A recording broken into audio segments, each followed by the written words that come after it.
হিমন্ত সরকারের কার্যকালে উন্নয়নের ক্ষেত্রে কোনো বৈষম্য দেখা যায়নি বরাক উপত্যকায়। ব্রহ্মপুত্র উপত্যকার পাশাপাশি উন্নয়ন হচ্ছে বরাকেরও। কিন্তু গত 5 বছরে শিলচরে কতটা উন্নয়ন হলো? নির্বাচনের আগে এই প্রশ্ন শিলচরবাসীর।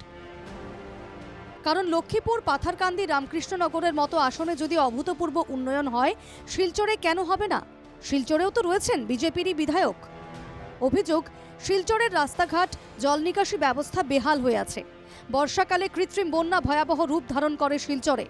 রয়েছে বিশুদ্ধ পানীয় জলের সমস্যাও।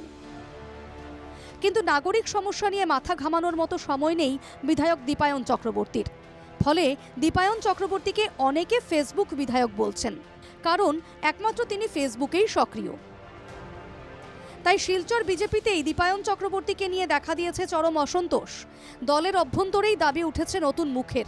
সূত্রের খবর, অসম থেকে পাঠানো প্রার্থী তালিকায় 1 নম্বরে ছিল দীপায়নের নাম, কিন্তু দিল্লিতে নাকি কেটে দেওয়া হয়েছে দীপায়ন চক্রবর্তীর নাম। ফলে শিলচর বিধানসভায় এবার দেখা যেতে পারে নতুন মুখ। সবথেকে বেশি চর্চায় রয়েছে বিবেক পোদ্দারের নাম। সংঘের গুডবুকে থাকা বিবেক পোদ্দারকে সমর্থন করেছেন অধিকাংশ নেতা।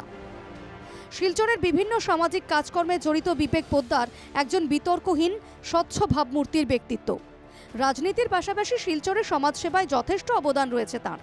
সূত্রের খবর, প্রাক্তন সাংসদ ডক্টর রাজদীপ রায় ও প্রাক্তন বিধায়ক দিলীপ পালের নাম নিয়েও আলোচনা হয়েছে দিল্লিতে।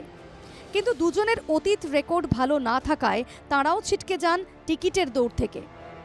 ফলে এবার শিলচরে চমক দিতে পারেন বিবেক পোদ্দার। আর এমনটা হলে বদলে যাবে শিলচরের রাজনৈতিক সমীকরণ। সবচেয়ে গুরুত্বপূর্ণ বিষয়টি হচ্ছে, শিলচরের কংগ্রেস প্রার্থী অভিজিৎ পাল যথেষ্ট শক্তিশালী প্রার্থী। দীপায়ন প্রার্থী হলে প্রচুর হিন্দু ভোট চলে যেতে পারে কংগ্রেসে।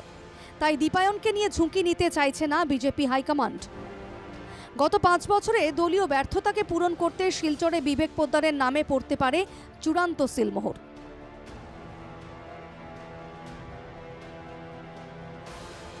Bureau report, NKTV Bangla.